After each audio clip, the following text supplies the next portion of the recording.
Hey, what's up? This is Ricardo at Parts People, and in this video, we'll outline the steps for completing a part replacement on your Dell PC.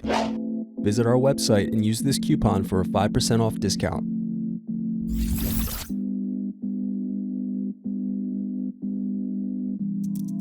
First, unscrew and slide out DVD optical drive.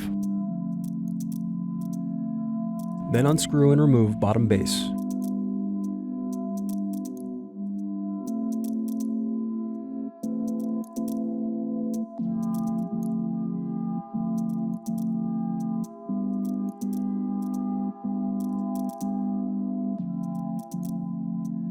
Now unscrew and disconnect battery.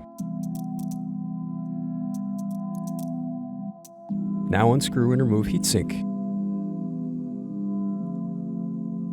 Thanks for watching. Don't forget to like and subscribe if you enjoyed this video. And if you need more, check out this playlist to watch other tutorials for your laptop. You can also click here to find parts for your laptop at partspeople.com.